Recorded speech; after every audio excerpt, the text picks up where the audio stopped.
Hello everyone, कैसे हैं आप सब। एक बार फिर से आपके अपने यूट्यूब चैनल ऑनलाइन केमिस्ट्री में आपका बहुत बहुत स्वागत है। आज की वीडियो में हम पढ़ने वाले हैं साइक्लो कंपाउंड्स का आईयूपीएसी नामकरण। ठीक है, चक्रीय यौगिक का आईयूपीएसी नामकरण किस प्रकार से किया जाता है, और ये है आईयूपीएसी का लेक्चर नंबर 9। अगर इसके पहले वाले वीडियोस अगर आपने नहीं देखे हैं तो डिस्क्रिप्शन बॉक्स में जाइए, मैंने उन सभी वीडियोस की लिंक आपको वहाँ पर दे रखी है। जाइए, चेक कीजिए, अच्छे से पढ़ाई कीजिए और उनकी प्रैक्टिस कीजिए, क्योंकि इनके बेस पे आपकी एग्जाम में डेफिनेटली क्वेश्चन बनने वाले हैं, आने वाले हैं आपकी एग्जाम में। ठीक है, तो आज हम पढ़ेंगे चक्रीय यौगिक यानी कि साइक्लो कंपाउंड्स का आईयूपीएसी नामकरण हम किस प्रकार से करें इसके बारे में। ठीक है, फॉर्मूला वही है, सिर्फ एक ही चेंज है इस फॉर्मूले में, क्योंकि ये साइक्लो है। पहली बात तो हम इस साइक्लो का मतलब समझ लेते हैं, है ना। जो मेन पॉइंट है, इस मेन टाइटल है इस वीडियो का, वो ही समझ लेते हैं हम पहले कि साइक्लो का मतलब क्या होता है। साइक्लो, देखिए साइक्लो का मतलब होता है एक साइकिल, साइकिल यानी कि चक्र। ठीक है, देखिए एक संरचना में आपको यहाँ पर बना के बता रहा हूँ, ये इस प्रकार से। तो एक ये साइकिल बन रहा है, एक चक्र बन रहा है ना। चक्र कैसे बन रहा है, देखिए हम अगर नंबरिंग यहाँ से स्टार्ट करें, यहाँ से हम देखिए इस कार्बन श्रृंखला को, तो हम यहाँ से स्टार्ट करते हैं, इसके बाद ये, इसके बाद ये कार्बन, इसके बाद ये कार्बन, इसके बाद ये कार्बन, और इसके बाद वापस से हम वहीं पर आ गए हैं जब जहाँ से हमने स्टार्ट किया था, जहाँ से हमने शुरुआत की थी। ठीक है, तो यहाँ से स्टार्ट किया था हमने, तो घूम फिर के हम वापस से इस कार्बन पर आ गए हैं, यानी कि एक बंद संरचना हमें मिली है यहाँ पर। तो इस बंद संरचना को एक चक्रीय संरचना कहते हैं, है ना। चक्र सा बन गया है यहाँ पर, यहाँ से स्टार्ट करा था, घूम फिर के वापस यहाँ पर आ गए, यहाँ से स्टार्ट करा था, घूम फिर के हम वापस से यहाँ पर आ गए हैं, यानी कि यहाँ पर एक बंद संरचना हमें मिली है। तो इसीलिए एक साइकिल सा बन रहा है, एक चक्र सा बन रहा है, इसीलिए इन कंपाउंड्स को साइक्लो कंपाउंड्स या चक्रीय यौगिक कहते हैं। हिंदी में चक्रीय यौगिक और इंग्लिश में साइक्लो कंपाउंड्स कहा जाता है। ठीक है, साइक्लो का मतलब आ गया समझ में, इसीलिए हम इनके नाम के पहले एक वर्ड लगाते हैं साइक्लो। हिंदी में भी हम यही लिखेंगे साइक्लो। ठीक है, तो इंग्लिश में भी साइक्लो ही लिखेंगे और हिंदी में भी साइक्लो ही लिखा जाएगा। ठीक है, क्लियर हो गया साइक्लो का मतलब क्या होता है।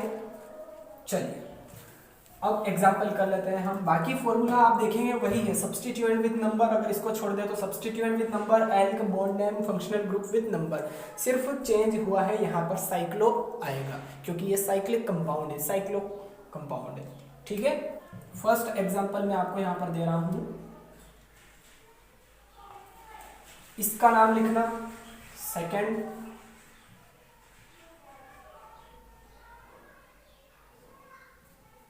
इसका नाम लिखना। ठीक है, चलिए सबसे पहले तो हमें देखना है लंबी कार्बन चेन। हाँ, एक बात और मैं आपको यहाँ पर बताना चाहता हूँ कि ये जो प्रत्येक कोने हमें यहाँ पर दिख रहे हैं, जैसे कि लाइन स्ट्रक्चर में प्रत्येक कोने पर, प्रत्येक एंगल पर एक एक कार्बन होता है, एज इट इज यही यहाँ पर भी हर एक कोने पर एक एक कार्बन होता है। ठीक है, इसकी संरचना को अगर मैं ऐसे लिखूं, कार्बन से शो करूं और बॉन्डिंग से, तो ये इस प्रकार की संरचना है। ठीक है, क्लियर हो गया सभी को। चलिए अब इसका आईयूपीएसी नामकरण करना है हमें। सबसे पहले तो हम लंबी कार्बन श्रृंखला का चयन कर लेते हैं। चलिए यहां से अगर हम स्टार्ट करें तो 1 2 3 4 और यहाँ पर आएंगे वापस से ये कार्बन हमें मिल जाएगा, साइक्लो बन जाएगा, साइकिल बन जाएगा। तो 1 2 3 4 चार कार्बन की हमें एक कार्बन श्रृंखला मिली है जो कि एक चक्र बना रही है, साइकिल बना रही है। चलिए आईयूपीएसी नाम लिखते हैं। सबसे पहले सब्स्टिट्यूएंट दिख रहा है क्या, नहीं दिख रहा है, छोड़ दीजिए। साइक्लो दिख रहा है, हाँ बिल्कुल दिख रहा है, साइकिल है, एक चक्र बन रहा है। तो यहाँ पर इसके नाम के पहले लिखेंगे साइक्लो। ठीक है, साइक्लो। अब आगे बढ़ते हैं, एल्क। कितने कार्बन है, 4 कार्बन, तो 4 कार्बन के लिए हम क्या लिखेंगे, ब्यूट। अब आगे बढ़ते हैं बॉन्ड नेम। तो देखिए सभी कार्बनों में सिंगल बॉन्ड है, तो बॉन्ड नेम क्या हो जाएगा, एन। और आगे बढ़े, functional group with number, functional group नहीं है, छोड़ दीजिए, ये इसका आईयूपीएसी नाम हो गया साइक्लो ब्यूटेन। क्लियर हो गया सभी को, बिल्कुल इजी है यार। आप बस ये जो फॉर्मूला है, मेन फॉर्मूला, बस वो ही याद रख लीजिए, आपका काम हो जाएगा। आप चुटकियों में साइक्लो कंपाउंड्स के, साइक्लिक कंपाउंड्स के आईयूपीएसी नाम लिख लेंगे। ठीक है, चलिए सेकंड एग्जांपल देखते हैं। इसकी स्ट्रक्चर कुछ इस प्रकार से है।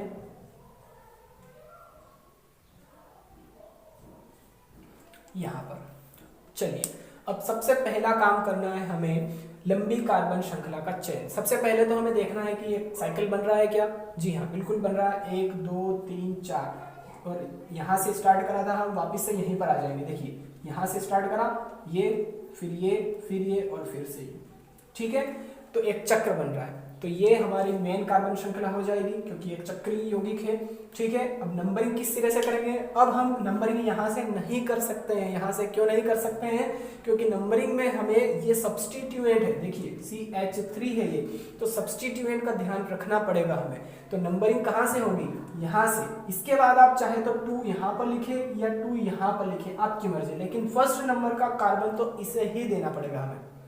ठीक है, फर्स्ट नंबर इसे ही देना पड़ेगा। क्यों, क्योंकि इस कार्बन से डायरेक्टली अटैच है ये CH3, बहुत पास में पड़ रहा है। ठीक है, तो 2 नंबर मैं यहाँ पर लिख रहा हूँ, आप यहाँ पर भी लिख सकते हैं। 2 3 4, तो 4 कार्बन की जो चेन है, सबसे लंबी चेन, वो हमें मिल गई है। अब इसका IUPAC नामकरण अगर हम करें तो सबसे पहले लिखेंगे सब्स्टिट्यूएंट विद नंबर। तो फर्स्ट नंबर के कार्बन पर मेथिल है, तो हम यहाँ पर लिखेंगे 1 मेथिल। फिर आगे बढ़ते हैं, साइक्लो बन रहा है क्या, साइक्लो। जी हाँ, बिल्कुल बन रहा है। 1 मेथिल साइक्लो, ये लिख दिया साइक्लो। मैंने बताया था आपको हिंदी में भी साइक्लो ही लिखा जाता है। तो 1 मेथिल साइक्लो। एल्क और बॉन्ड नेम, तो कितने कार्बन है, 4 कार्बन है। तो 4 कार्बन के लिए ब्यूट और सिंगल बॉन्ड है सभी कार्बनों में, तो ये N हो जाएगा। ये इसका IUPAC नाम हो गया 1 मेथिल साइक्लोब्यूटेन। फर्स्ट नंबर के कार्बन पर मेथिल है, मेथिल सब्स्टिट्यूएंट, तो मेथिल का नाम पहले लिख दिया हमने, सब्स्टिट्यूएंट का नाम। तो 1 मेथिल साइक्लो है, साइकिल बन रहा है, तो साइक्लो, और 4 कार्बन और सिंगल बॉन्ड है सभी में, तो साइक्लोब्यूटेन। ये इसका IUPAC नाम हो गया। अब हम बढ़ते हैं थर्ड एग्जाम्पल की तरफ, साइक्लो कंपाउंड्स में।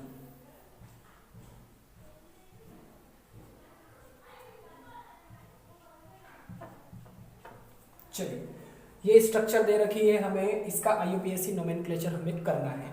सबसे पहले लंबी कार्बन चेन। सबसे पहले तो मैं आपको ये बता देना चाहता हूं कि ये बेंजीन नहीं है। अगर आप इसको बेंजीन समझ रहे हैं तो आप धोखा खा रहे हैं। बेंजीन नहीं है ये। बेंजीन की स्ट्रक्चर कैसे होती है, या तो इनमें इस प्रकार से बॉन्ड बनाइए, अल्टरनेट है ना, अल्टरनेट ऑर्डर में या तो बॉन्ड बनाइए, या फिर एक सर्कल बनाइए इस स्ट्रक्चर के अंदर, बेंजीन रिंग के अंदर एक सर्कल बनाइए, तब जाके ये होगा बेंजीन रिंग, बेंजीन तब कहलाएगा। ठीक है, यहाँ पर अभी ये कोई बेंजीन रिंग नहीं है, यहाँ पर एक साइकिल बन रहा है, बस इतना ध्यान रखिए, है ना। अगर आप इसको बेंजीन रिंग समझ रहे हैं तो आप गलत हैं, बेंजीन रिंग नहीं है ये। ठीक है, चलिए, ये स्ट्रक्चर मिली है हमें, इसका IUPAC नामकरण हमें करना है। सबसे पहले तो हमें लंबी कार्बन चेन ढूंढना है। देख लेते हैं, प्रत्येक कोने पर एक एक कार्बन होता है, मैंने पहले ही क्लियर कर दिया था इस बात को। चलिए अब नंबरिंग कर लेते हैं। हाँ, सबसे पहले तो लंबी कार्बन चेन, तो 1 यहाँ से स्टार्ट करते हैं। 1 2 3 4 5 6, 6 कार्बन की चेन है। ये इस चेन में शामिल नहीं है ना, क्योंकि ये साइकिल है। तो 6 कार्बन की चेन हमें मिल गई। अब नंबरिंग किस तरह से, क्योंकि ये क्या है, एक फंक्शनल ग्रुप है, तो फंक्शनल ग्रुप के कार्बन को सबसे कम नंबर का कार्बन आना चाहिए, सबसे पास में होना चाहिए ये, है ना। तो फर्स्ट नंबर का कार्बन हम इसे मान लेंगे, सेकंड आप चाहे तो ये लिखें या ये लिखें, आपकी इच्छा, है ना। मैं ये लिख रहा हूँ 1 2 3 4 5 6, 6 कार्बन की चेन हमें मिल गई और नंबरिंग भी हमने कर ली है, जिधर से फंक्शनल ग्रुप पास में है। ठीक है, चलिए इसका IUPAC नाम लिखते हैं। सबसे पहले सब्स्टिट्यूएंट विद नंबर नहीं है, छोड़ दीजिए, नहीं लिखना है हमें। आगे बढ़ते हैं, साइक्लो है, जी हाँ बिल्कुल है, तो यहाँ पर लिखेंगे हम साइक्लो। कितने कार्बन, आगे बढ़ते हैं, एल्क, एल्क यानी कि कार्बनों की संख्या, कितने कार्बन है, 6 कार्बन है, 6 कार्बन के लिए हेक्स। फिर आगे बढ़ते हैं, बॉन्ड नेम, तो एन, क्यों लिखा, क्योंकि सभी में सिंगल बॉन्ड है, तो ये एन हो जाएगा, hexane. Elk name plus bond name दोनों ही हो गया। अब और आगे बढ़ते हैं, फंक्शनल ग्रुप विद नंबर, तो फर्स्ट नंबर के कार्बन पर COOH है, और COOH का मतलब होता है ओइक एसिड, है ना। COOH फंक्शनल ग्रुप यानी कि कार्बोक्सिलिक अम्ल का फंक्शनल ग्रुप है, तो इसका सफिक्स होता है ओइक एसिड, ओइक अम्ल, तो ये इसका IUPAC नाम हो गया। साइकिल बन रहा है, तो साइक्लो, 6 कार्बन के लिए हेक्स, सभी में single bond ane, first number के कार्बन पर ओइक एसिड, ये इसका IUPAC नाम हो गया। क्लियर हो गया थर्ड एग्जाम्पल भी आप सभी को। चलिए फोर्थ एग्जाम्पल।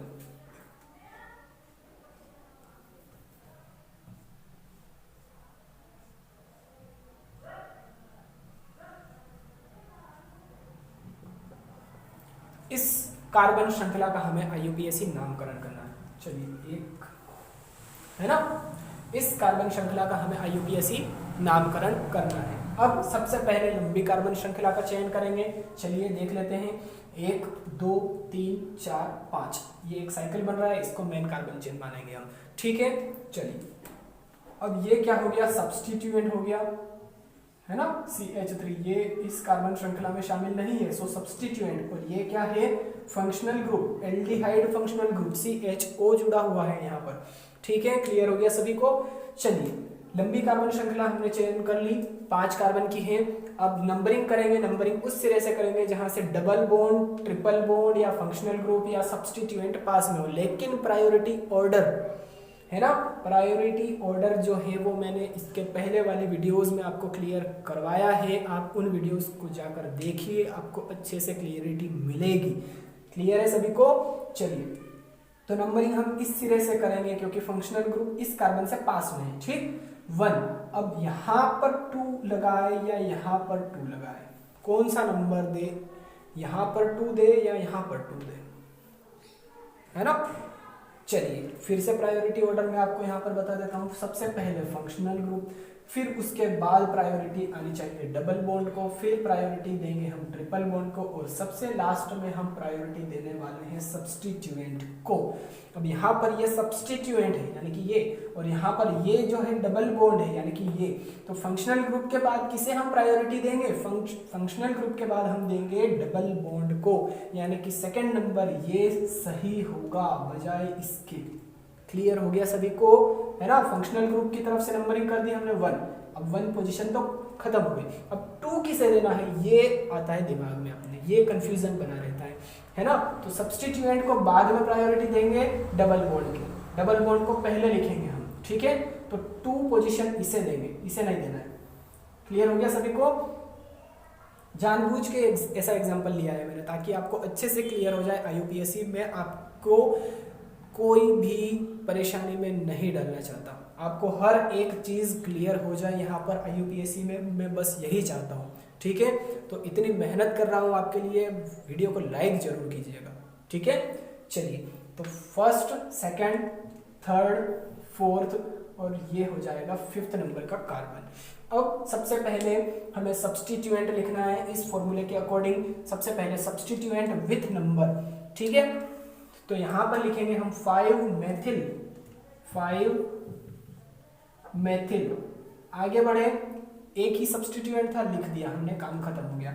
आगे बढ़े, साइकिल है, बिल्कुल है, साइक्लो, 5 मेथिल साइक्लो। अब आगे बढ़ते हैं, एल्क, कितने कार्बन है, 5 कार्बन है, 5 के लिए पेंट। और आगे बढ़े, बॉन्ड नेम लिखना है। अब यहाँ पे सेकंड और थर्ड नंबर के कार्बन पर डबल बॉन्ड है, हमें एक छोटा नंबर चूज करना है, छोटा नंबर सिलेक्ट करना है। तो यहाँ पर हो जाएगा पेंट 2 और डबल बॉन्ड का सफिक्स होता है इन।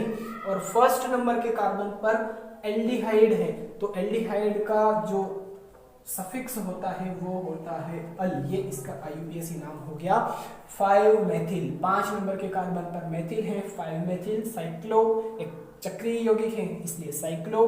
5 कार्बन के लिए पेंट, सेकेंड नंबर के कार्बन पर डबल बॉन्ड है तो 2 इन, फर्स्ट नंबर के कार्बन पर फंक्शनल ग्रुप है तो 1 अल।